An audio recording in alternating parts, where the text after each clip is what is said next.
खिलौना माटी का तुझे जग रचा भगवान खिलौना माटी का खिलौना माटी का खिलौना माटी का खिलौना माटी का खिलौना माटी का तूने अजब रचा भगवान खिलौना माटी का तूने अजब रचा भगवान खिलौना माटी का। अच्छा देखो कितनी बढ़िया बात है। कान दिए हरि भजन सुनन को कान दिए हरि भजन सुनन को कान दिए हरि भजन सुनन को कान दिए हरि भजन सुनन को तू मुख से कर गुणगान खिलौना तू मुख से कर गुणगान खिलौना माटी का तूने अजब रचा भगवान खिलौना माटी का तूने अजब रचा भगवान खिलौना माटी का।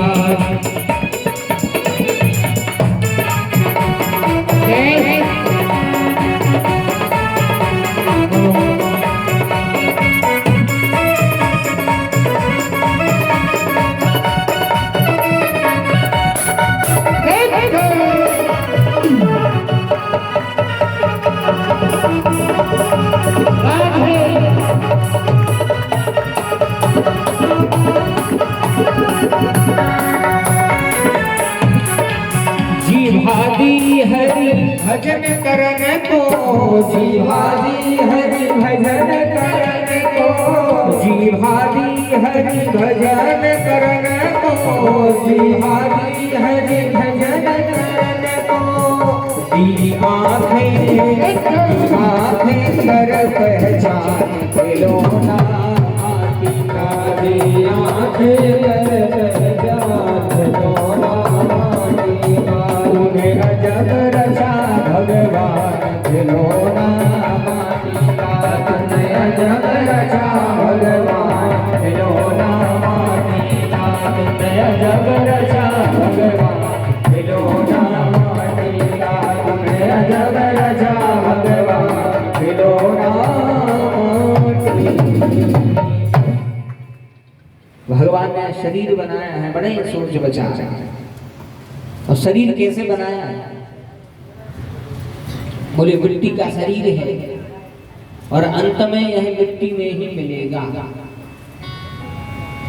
जब बाद में जलाओ जात है तो काय में मिल जाता है माटी मिल जाती है नहीं ये मिट्टी का शरीर मिट्टी में ही मिल जाता है। ऐसे कम ज्यादा अहंकार हो जाए तो होते जाके देख लीजिए अपन से बड़े बड़े आदमी जी डरे हैं अपन से बड़े बड़े डरे हैं ऐसे अहंकार ने पालो नहीं किया। भगवान ने जो शरीर दिया है इसकी कीमत को समझो कि जो इतनी कीमती शरीर हम यूं ही गवा रहे हैं अगर ये ऐसे ही व्यर्थ चला गया तो दोबारा पता नहीं कब मन भी मिले हैं। इसे अब मौका मिलो है तो अब जो नर्तन पाके इन नर्तन से भगवान को भजन कर ले। भगवान ने बड़ा अनुग्रह करके यह शरीर दे दिया है और कछु बना देते तो भगवान को काका लेते अपन तो भैंस बना देते फिर कछु कर लेते भगवान को लड़ते जाते रिपोर्ट करते हमें काय बनाता वहां रहते लोरा रहते सानी खाद रहते लेकिन इतना बढ़िया भगवान ने जो मानव शरीर दे दो एक हम पाके यदि हम भगवान को भूल गए फिर हमने कुछ नहीं किया। इसीलिए जितना समय मिले भगवान को तो याद है रखना अपने केंद्र पर आए। बात चल रही थी शेष की कालिया नाग के सांप जो होते हैं आंखों से सुनते हैं, ऐसे नाम है चक्षुश्रवा। कालिया ने सुनी, भगवान को पकड़ो जकड़ो। भगवान को जैसे ही उसने जकड़ा, भगवान बिल्कुल छोटे से बन गए। छोटे से बन के जैसे ही भगवान इसकी पकड़ से निकले, भगवान सीधे छलांग लगा के काली की फनाली पे चढ़ गए। काली की फनाली पर चढ़े, भगवान ने नृत्य किया। काली की फनाली पर चढ़े, भगवान ने नृत्य किया। तांडवगति मुंडन पर नाचत गरधारी। इसके 1000 फन भगवान ने कुचले। और जब सारा अहंकार मिट गया, पर भगवान से कहता है, हे नाथ क्षमा करहूं अपराध हमारे, क्षमा करहूं अपराध हमारे, क्षमा करहूं अपराध हमारे, क्षमा करहूं अपराध हमारे, क्षमा करहूं अपराध हमारे, क्षमा करहूं अपराध हमारे। हे प्रभु हम शरण तिहारे, हे प्रभु हम शरण हारे, हे प्रभु हम शरण तिहारे। भगवान से कहता है, प्रभु क्षमा करो, अपराध है हमारे अपराधों को क्षमा कर। भगवान ने कहा, कालिया जा बताओ, इतने जहरीले होने के बाद भी तुम यमुना जी में रह रहे हो। कालिया कहता है, प्रभु अपनी इच्छा से नहीं रह रहे। बोले फिर? बोले आपका जो वाहन है गरुड़, वह हमारे प्राण के पीछे पड़ा है। उसी गरुड़ से भय है हमें, इसीलिए हम यमुना जी में रह रहे हैं। अब कथा बहुत ज्यादा बड़ी है, तो समय उतना है नहीं कि पूरी कथा सुनाए। ये संसार रूप में बता रहे हैं कि सर्पों की और गरुड़ जी की दुश्मनी थी। अब जो दुश्मनी की बहुत लंबी कथा है, आगे और कथाएं भी हैं, तो कब फिर मौका मिले भगवती के चरणों में सुनाने को, तो आगे सुने हैं कब। सर्पों की गरुड़ की दुश्मनी थी। गरुड़ जी एक एक करके सर्पों को मार रहे थे। जब कालिया नाग की बारी आई, तो कालिया नाग गरुड़ जी से लड़ा। गरुड़ जी ने 1-2 पंखों को प्रहार करो, तिलमिला के भागो। तो यमुना जी में चला गया।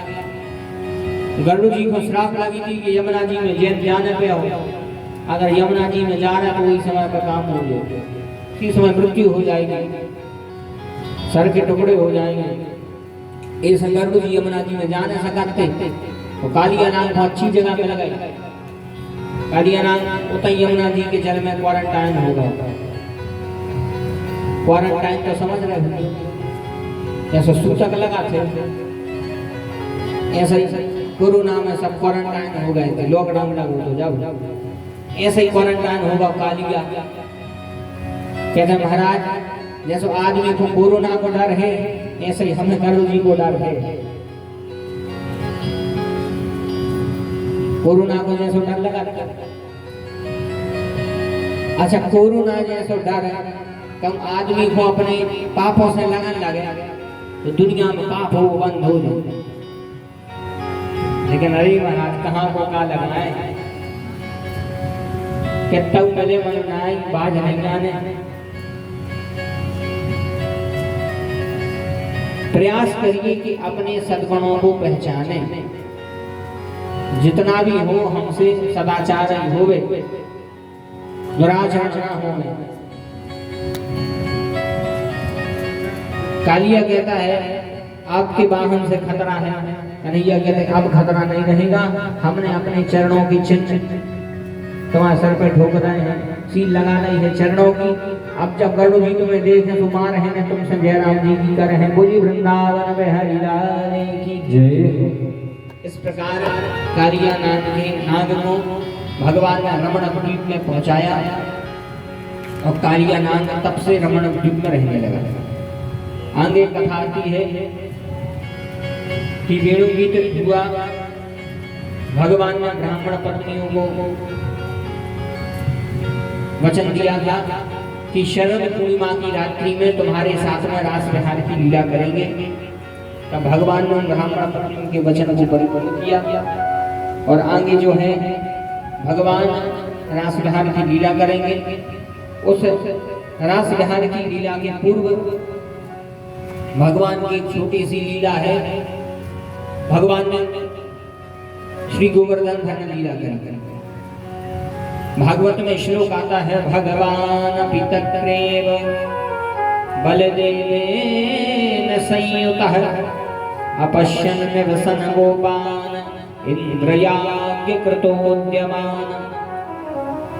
श्लोक आया है भागवत में कि भगवान अपि तत्रैव बलदेवेन संयुतः, देवताओं के राजा इंद्र को घमंड हो गया कि हम राजा हैं और ब्रजवासी हर वर्ष के प्रत्येक कार्तिक मास में हमारा पूजन करते हैं।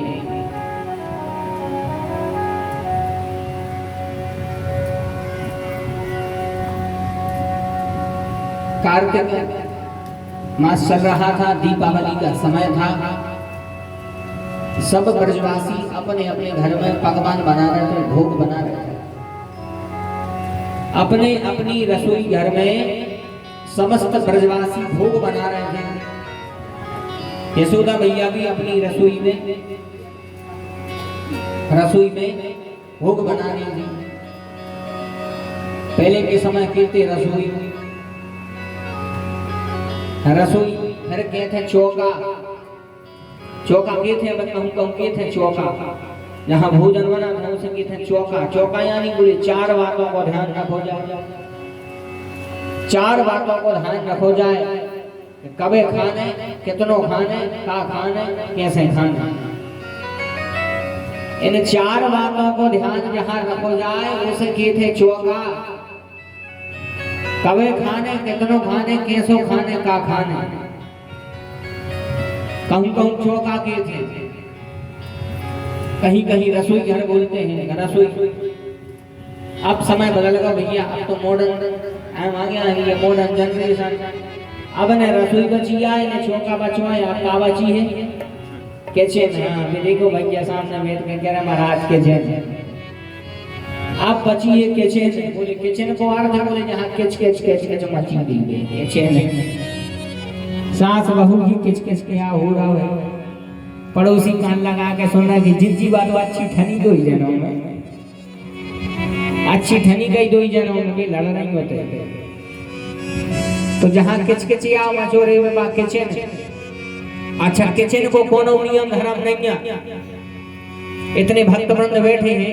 पुराने समय में जो रसोई घर होते थे उनके आदमी बगल से भी चप्पल पहन के नहीं जाते। हमारे तो आज भी है कि बगल किचन में चप्पल नहीं पहनते। एक बार हमें गलती से पहन गए थे, पिताजी ने जब से डांटो है अब से फिर जे कान पकड़े। भूल भाई अब कब हुई है। तो पहले के समय में किचन के बगल से भी चप्पल पहन के नहीं जाते थे। आजकल जहाँ टाइल्स के मकान बन गए हैं तो अच्छी पहनी स्पंजे चटपट किचन नहीं हो रहे किचन मचो। कई महाराजा थे बातों जैसे कांटे नारे हो किचन में। आप बताओ किचन में भी आदमी चप्पलें पहन दिया। आगे चल के ये सुविधा ले लेके सब बीमार पड़ा थे। कई महाराज बात हमें जिंदगी चढ़ी है तो डॉक्टर ने कह रही कि वो एक्यूप्रेशर वाली दवाई करवाओ। तो हाथ में वो एक्यूप्रेशर तो जाना था, लुकी नहीं सी एक्यूप्रेशर के बीमारी चप्पल पहनो जो में गाने हुए हो गड़े शरीर में। अब तुम जब किचन में चप्पल पहने तो जैसे ककड़ा कर रहा हो तो जब बीमारी हो गई तो फिर डॉक्टर कह रहा हो कि 1-2 किलोमीटर ऐसे नंगे पाँव नहीं हो जब ठीक हुई के बीमारी। ध्यान रखना कि साधनों का उपयोग कर करके धीरे करके साधनों का हम जितना उपयोग कर रहे हैं तो धीरे धीरे हम अपने स्वास्थ्य से खिलवाड़ कर जा रहे हैं। शास्त्रों में लिखा है कि जितना हम वैदिक विधि से चले, जितना वैदिक विधि से चले। पहले के पुराने आदमी देखो इतनी मेहनत करते तो जितनी मेहनत करते तो बड़ी अच्छो डट के भोजन करते। अब बे भोजन ही नहीं हो रहा है। अब तो 1.5 बिस्कुट में कहीं हम तो अफर गए। अब 1.5 बिस्कुट खा के आदमी कहते हम तो अफर गए। यही से अब 25-25 साल 30-30 साल वालों को हार्ट अटैक हो रहा। ऐसे वो खान पान में गड़बड़ ध्यान ही नहीं दे रहे। जितनी सुख सुविधाएं मिल रही हैं उन सुख सुविधाओं का प्रयोग करके सब प्रमादी हो जा रहे हैं। और आगे चल के देखियो मुश्किल है 40-50 आदमी क्रॉस कर पाए। जो पुराने लोगों ने जीवन जिया है इतना नियम से इतने संयम से जियो है तो भाई अबे 80-80 90-90 साल के हैं तो अभी इतनी ताकत है। और आजकल 40-40 50-50 साल के नौजवान तन्नक में हापन लगा है क्योंकि उनके पास में वो नियम संयम नहीं है, वो धैर्य नहीं है। जितने हमें साधन मिल रहे हैं उन साधन को पा कर धीरे धीरे प्रमादी हो जा रहे हैं। तो साधन को उपयोग तो करो लेकिन सीमित रह के करो, एकदम से उन पर निर्भर न हो जाओ। साधन का उपयोग तो होवे लेकिन उन पर बिल्कुल निर्भर न हो जाइए। पहले के समय लोग इतने बीमार नहीं पड़ते थे जितने समय अब बीमार पड़ रहा है। पहले के समय पानी भरो जाता माताएं 1-2 किलोमीटर से दूर पानी भरती, घर में व्यवस्था नहीं थी, पूरे घर को काम कर लेती और बढ़िया स्वस्थ रहती ने बीमार पड़ती। और अब बोले करना काम करने से सिर दर्द हो रहा मेरा, मूड पर आ रहा हूँ, बीमारी हो गई। पहले के समय जब बच्चों का जन्म होता था तो अस्पताल ले जाते और अब बोले मोड़ी मोड़ा घर में हो ही कहाँ है। अब तो कौन सुन ले में घर मोड़ा होगा सुबह सुबह सही बताओ घर ही होगा, अस्पताल नहीं होगा। आजकल के मोड़ी मोड़ा अस्पताल में होते सुबह को ऐसा ही भाई अस्पताल ही लगा ऐसा भी हो गई निमोनिया का सगर अस्पताल पहुंची, तनाक में फिर अस्पताल पहुंची। धीरे धीरे धीरे करके हमने प्रगति तो बहुत कर ली है लेकिन उस प्रगति करने के साथ साथ में हम और आप अपनी संस्कृति को नहीं बढ़ा पाए, पुरातन समय को नहीं बढ़ा पाए। और धीरे धीरे करके हम अपनी वही स्थिति में आज जा रहे हैं, वही स्थिति में आज जा रहे हैं। धीरे धीरे करके वही स्थिति आज जा रही है लेकिन हम और आप समझ नहीं रहे हैं। जाते पाश्चात्य संस्कृति खूब अपना लेकिन अपनी भारतीय संस्कृति मूलभूत जो संस्कृति है उसको न भूलो। अरे विदेश अपनी नकल कर रहा हो, अपन गाय ढूंढ की करे, लेकिन आजकल फैशन के नाम पर खूब नकल हो रही है। खूब फटे कपड़ा पहना था आदमी, कहीं फैशन नहीं आया बता, फटे कपड़ा पहना दरिद्री, फटे कपड़े बढ़िया ऐसे पहनना चाहिए कि फटे चिथे न हो।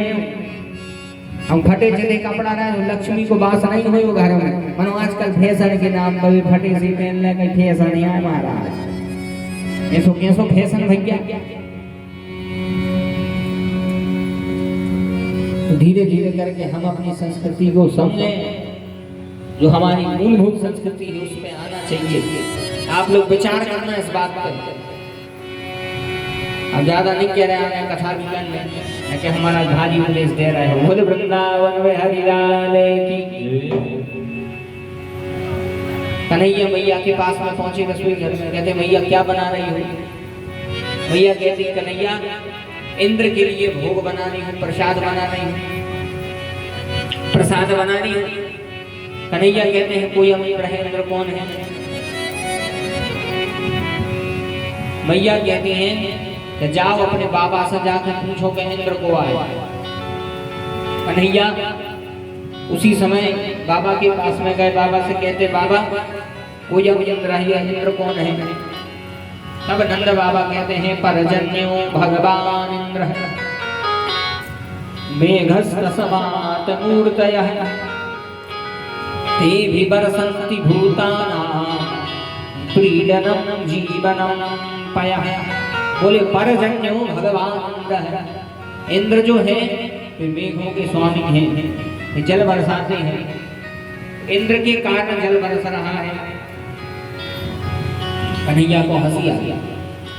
कन्हैया कहते हैं इंद्र के कारण? बोले हाँ। कन्हैया कहते बाबा इस संसार में जो भी क्रियाएं हो रही हैं उन सब के पीछे इंद्र नहीं है। जल बरस रहा है, इंद्र नहीं बरसा रहे। सूर्य तप रहा है तो भी नहीं तपा रहे। बोले जो सब हो रहा है भगवान की इच्छा से। कर्मणः जायते जंतु कर्मणैव विलीयते। भागवत में भगवान कहते हैं मद भयाति बाति बातोयम सूर्यस्तपति मद भयात् वर्षतेन्द्रो दहत्यग्निर् मृत्युश्चरति मद भयात्। भगवान कहते हैं कि हमारे भय से हवा चल रही है। मद भयाति बाति बातोयम सूर्य तपति मद भयात्। भगवान की इच्छा से सूर्य तप रहे हैं। वर्षती इंद्रो इंद्र बरस रहे हैं। दहत्यग्निर् अग्नि जल रही है। मृत्यु से चरति मद भयात्। बोले मृत्यु हमारी इच्छा से चल रही है। भगवान अब जातो की मैंने कि हमारी भगवान आए। इसलिए भगवान कह रहे हैं बाबा इसमें इंद्र की कोई बड़ाई नहीं है। बाबा कहते हैं फिर? बोले सब व्यक्ति अपने अपने कर्मों के हिसाब से फल पाते हैं। काहू नहीं को सुख दुख करदाता निज कृत कर्म भोग सब भ्राता। काहू नहीं को सुख दुख करदाता निज कृत कर्म भोग सब भ्राता। काहू नहीं को सुख दुख करदाता निज कृत कर्म भोग सब भ्राता। निज कृत कर्म भोग सब भ्राता। सब अपने अपने कर्मों का फल पाते हैं। कन्हैया कहते बाबा आज तक इंद्र को देखो। बोले नहीं देखो। बोले फिर पूजा क्या कर रहे हैं? बोले जो साक्षात गोवर्धन नाथ हैं उनकी पूजा करो। भगवान गोवर्धन नाथ जो साक्षात मथुरा में हैं उनकी पूजा करो। गोवर्धन नाथ भगवान साक्षात भगवान के रूप में हैं। बोले वृंदावन में हरिलाल की जय हो। अच्छा गोवर्धन नाथ भगवान के जन्म की कथा सबने सुनी होगी। सबने सुनी होगी।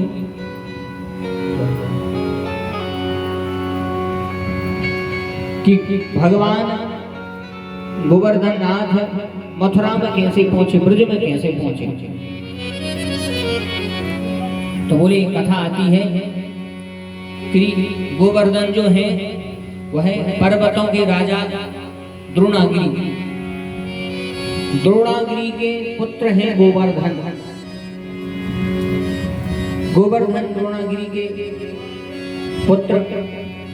तो गोवर्धन पर्वत में अनेक जड़ी बूटी मिलती थी। सबसे सुंदर पर्वत था गोवर्धन। एक बार पुलस्त नाम के ऋषि, पुलस्त ऋषि कौन? बोले रावण के दादा। रावण के दादा हनुमान जी रावण से कहते हैं कि ऋषि पुलस्त जसु विमल मयंका तेहि शशि महु जन होहु कलंका। जिब्बे ही पुलस्त आए तो पुलस्त नाम के महात्मा एक बार द्रोणागिरी से मिलने पहुंचे। और जब इन्होंने द्रोणागिरी के घर में कदम रखा तो देखा कि बहुत सुंदर पर्वत है जिसका नाम है गोवर्धन। यह तो द्रोणागिरी का पुत्र है। तुझे द्रोणागिरी से बोले महाराज हम तुमसे कुछ लेने आए हैं। द्रोणागिरी बोले क्या चाहिए? बोले हमें तो अपना लड़का दे दे गोवर्धन। गोवर्धन दे दो हमें। तो द्रोणागिरी बोले महाराज कैसे देने हमारी कई लड़का। बोले अगर तुम नहीं दे रहे तो हम श्राप दे दें। तो अपने पुत्र गोवर्धन से कहा बेटा ऋषि पुलस्त तुम्हें ले जाना चाहते हैं। गोवर्धन ने कहा पिताजी आपको श्राप तो मैं नहीं लगने दूंगा। मैं महात्मा के साथ में चला जाता हूँ लेकिन हमारी एक शर्त है। बोले कौन सी शर्त? बोले जो हमें कैसे लुआ जाए। तो पुलस्त ऋषि बोले कि हम हाथ पे रख के लवा जाए तो मैं हम का छोटे मोटे महात्मा बोले ठीक है। तो बोले हमारी शर्त जा है कि हमें जहां लवा जाना इनको लवा जाना तो काशी में लवा जाते हैं गोवर्धन को। तो बोले हम काशी ले जाएंगे। बोले इतने से हमें उठे हो तो डायरेक्ट काशी में खड़ी रही उतई जाकर बैठा रही। अगर हमें कहूँ बीच में उतारो तो उतने से फिर नहीं उठे उतने हम स्थापित हुए। जी बोले ठीक है मान ली सर। पुलस्त ऋषि ने गोवर्धन को हाथ पर उठाया और ले जाने लगे।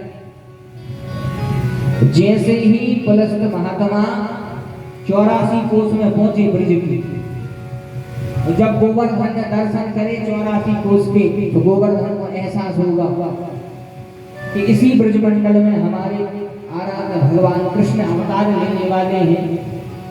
लेकिन हमारी ऐसी किस्मत कहाँ कि हम उनके दर्शन कर पाए। हमें तो ये महाराज तलवार आ गया, लेकिन उनके अंदर भगवान की तीव्र भक्ति थी। तो गोवर्धन ने अपना भार बढ़ाया। जी इतने भारी हो गए कि पुलस्त ऋषि को थकान हो गई। इनको थकान भाई इनने सोची तेना सुस्ता गए जा भूल गए। इनने गोवर्धन जी को स्थापित कर दिया ब्रजमंडल में स्थापित करे। नित्य क्रिया से निवृत्त भय स्नान आदि करके इनने सोची कि अब गोवर्धन जी को उठा के काशी जो आ जाए। जैसे ही गोवर्धन जी को उठाने लगे गोवर्धन बोले महाराज से महाराज आप अपना वचन भूल गए। हमने कहा शर्त लगी थी यदि हमें एक जगह स्थापित कर दो फिर दोबारा हम उठेंगे। महाराज बोले शर्त भरी लगी थी लेकिन हम तो लवा दें। तो गोवर्धन बोले तो अगर हिम्मत है तो अब उठा कहाँ हम जहाँ एक बार स्थापित हुआ कहाँ उठा पाए। इन्हें खूब प्रयास करो लेकिन गोवर्धन पर्वत अपनी जगह से दिखे नहीं। इन्हें सोची बता हमारा संग धोखा का महाराज पुलस्त को क्रोध आ कोई समय पे गोवर्धन पर्वत को श्राप दे गए। हम तो मैं श्राप दे रहे तुम्हारे अंदर जितनी जड़ी बूटियां हैं सब लुप्त हो गए हैं। जो तो पहलो श्राप आए और दूसरो श्राप जो दे रहे कि तुम्हें अपने भारीपन पे तुम्हें अपने बड़पन पे अहंकार है। इसे हम आज तक श्राप दे रहे कि आज से तुम तिल तिल घटन लगो। तो जब से गोवर्धन पर्वत तिल तिल करके घट रहा है ऋषि पुलस्त ने कहा था कि कलयुग के अंतिम चरण में पूरी तरह तुम्हारा अस्तित्व मिट जाएगा। केवल नाम रहते हैं जो कौन गोवर्धन नाम को पर्वत हाथ। तो इस प्रकार गोवर्धन पर्वत के जन्म की कथा है कि ब्रजमंडल में कैसे आ गए। तो उसी समय से गोवर्धन पर्वत तिल तिल करके घट रहे हैं। अगर भी ब्रजवासी इसका प्रमाण देते हैं कि पहले और ज्यादा विशाल शरीर था लेकिन अब श्राप के कारण एक एक तिल रोज घटा था गोवर्धन पर्वत। तो ब्रजमंडल में इस प्रकार का स्थापन हुआ। भगवान बोले बाबा से बाबा आप तो इंद्र की पूजा करो बंद और साक्षात जो गोवर्धन है इनकी पूजा करवा। क्योंकि भगवान भी समझ गए थे कि यदि हमारे कारण तुमने श्राप स्वीकार कर लिया है तो हम भी तुम्हारे संग ऐसा काम कर रहे हैं कि पूरा संसार तुम्हारी पूजा कर रहे। बोले वृंदावन बिहारी की जय हो। नंद बाबा ने कहा सब ब्रजवासियों से पूछना पड़ेगा